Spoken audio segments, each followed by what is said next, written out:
এই বিদ্যুৎ ও জ্বালানি দ্রুত সরবরাহ বিশেষ বিধান আইন 2010-এর মানে যেটা মানে কুইক রেন্টাল আইন নামে পরিচিত, তার 6(2) আর 9 ধারায়, তো 6(2) ধারায় যেটা বলা ছিল যে বিদ্যুৎ ও জ্বালানি মন্ত্রী কোনো পাবলিক টেন্ডার ছাড়া, কোনো উন্মুক্ত টেন্ডার ছাড়া উনি ইচ্ছামতো কোনো একক ব্যক্তি বা প্রতিষ্ঠানের সাথে এই বিদ্যুৎ কেন্দ্র স্থাপনের চুক্তি করতে পারেন।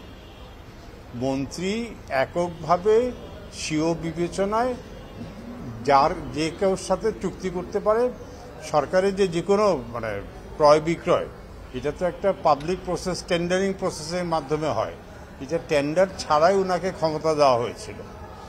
তো সরকারও এটাতে মানে সম্মতি জানিয়েছে এবং দেখিয়েছে যে এই 6(2) ধারায় অনেকগুলি কুইক রেন্টাল প্রজেক্ট হয়েছে।